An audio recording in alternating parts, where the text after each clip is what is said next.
Good morning, ladies and gentlemen. Um, Today I will be teaching you how to make your floor framing timber na floor framing plan. Okay, so here I have an example of a simple house, two-story house. This is from my previous nga mga designs. Ako lang gi-copy paste so that I can show you the floor plan and the beam. So, akong gipang delete ang mga dimensions kay gubot siya no wala pa nako gi-modify ang dimension. But anyway, let's proceed to the making of your floor framing plan. So, how did I do it? So, for example, this one you already have your beam plan. Now, mas nindot kung if you have your beam plan, you are going to separate the framing nga para sa flooring na nimo kay para mas maklaro ang dimension sa beams kay since concrete man ang imong beam. So, the purpose of that is for your line weights. No, ma-emphasize ang imong flooring ba nga framing sa mga joist nimo. So, i-copy na lang na siya nimo and then your goal is to make this type of framing.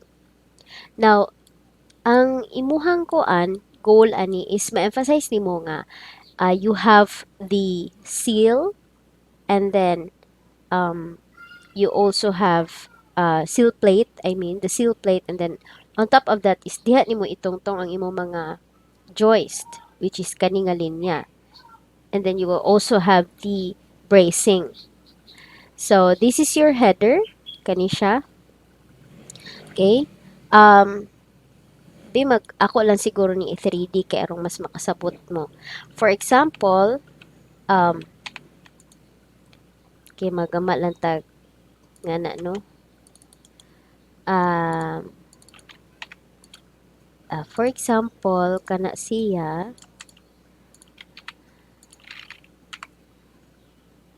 ana lang.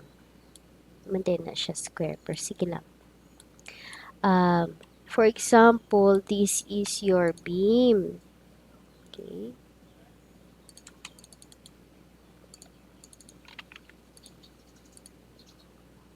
Okay, mo na siya ang imong beam. Nga kintahay. So, ato ni padayon kaya hindi mo maglibog. So, kani siya, pasaka pakintay ni because that is your column padung sa imong roofing. So, ang mahitabuan ni nga if this is your exterior niya, sumpay nimo is kanang wood na ang nakay seal plate ani nga 2x4. So, ana. Example mo ni imong 2x4. So, ana na siya, padung na siya dinha. Next is ang imuhang kanang nakatungtong nga floor joist. So, muna imong floor joist.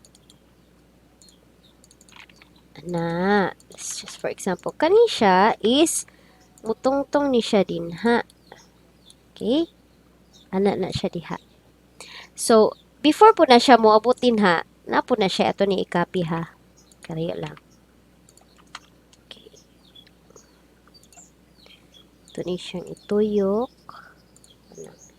So, this is what we call the header. So, kaning header, mauni, anha nimo ibutang ang imuhang ilansang pud nimo ni si floor joist no lansangan nimo na siya dinha ya kani siya tungtong na siya dira so kani mao ni siya ang musumpay pa na siya padung dito asa taman and then sa end dire is mao po na gitawag nato nga trimmer kaning dire sa may kilid so again you have the seal plate and then kani siya is imo na siyang spaced at least 40 to sa kuan kung magkisgot ta og ang inches maingon sila nga 16 to 19 pero meters mas nindot safe siya kung mayong kag 30 to 45 layo na ang 50 so mas nindot ang kanang 30 nindot ang 30 kay kanang sayon ra ilansang ba kung sa imong plywood but okay ra pud og 40 kay arong di pud dugol kaayo no nya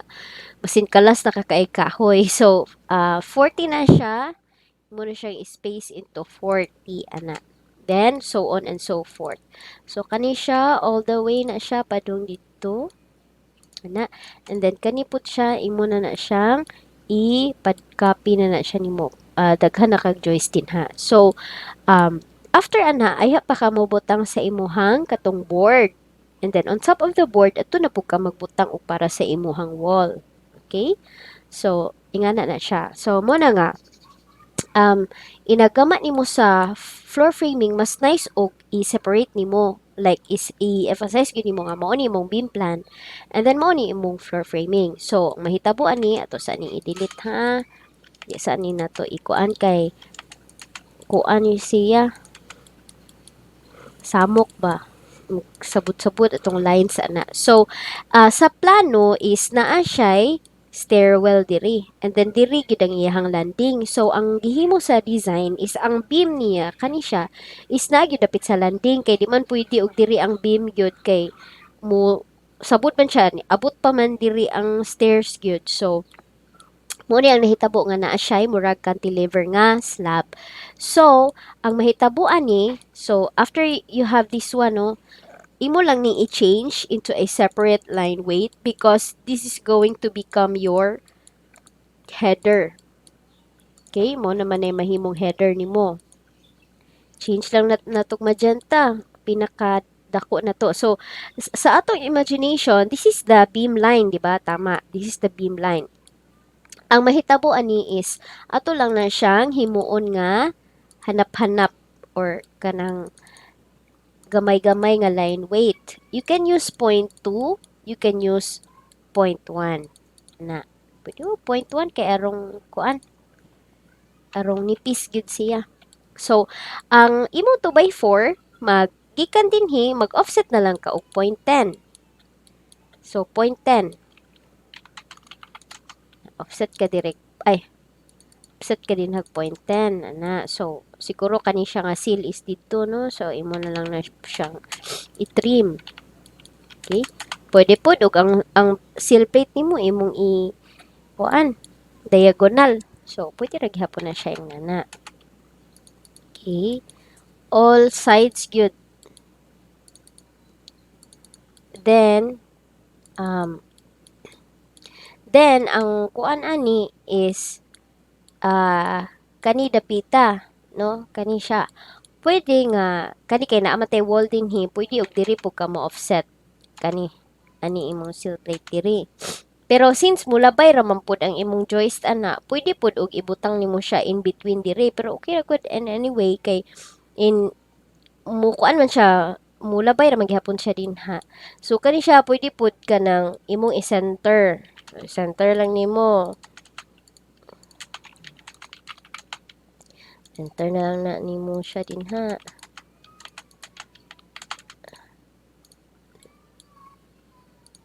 Okay, center na lang na siya nimo. I know. So, alid-an nimo siya og line weight kani siya kay naaman sa ilawom ang seal plate, di ba? Ilawom pa siya sa imuhang kuan joist. So, pwede 0.2 imong gamiton. Ana, mag 0.2 ka. Yan. So, gamiton ni match property. Yan, mag-match property na lang ka. Okay. Ito sa match property.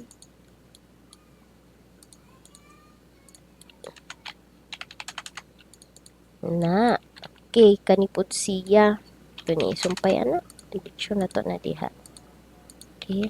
Then, i-trim na lang na siya nato. Hindi mo na makitan. Ana. Okay. So, after that, gikan sa imuhang trimmer, because ana man padung ang ato ang joist, ato ka sa rectangular, no? This is a rectangular shape. Anhi ka mag padung sa imuhang grain sa floor joist. So, from here, mo offset ka og 40. Okay? Pwede po 45. Ayaw lang ka lapas og 48. Okay, ana.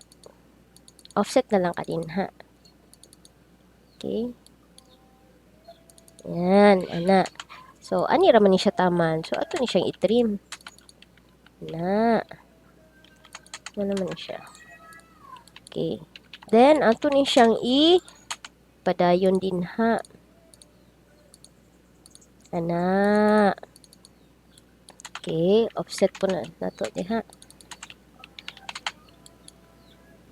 Ito niya siya itaman din ha. No, kay naaman tayo wall din ha. Okay. So, nanakay floor joist. Now, ang floor joist is kuan ni siya, mubawg-bawg ni siya, mo nang gikinahanglan ka og bracing. Now, naatay gitawag nga cross bracing, naatay straight bracing, naapod tay kanang or zigzag nimo ang bracing.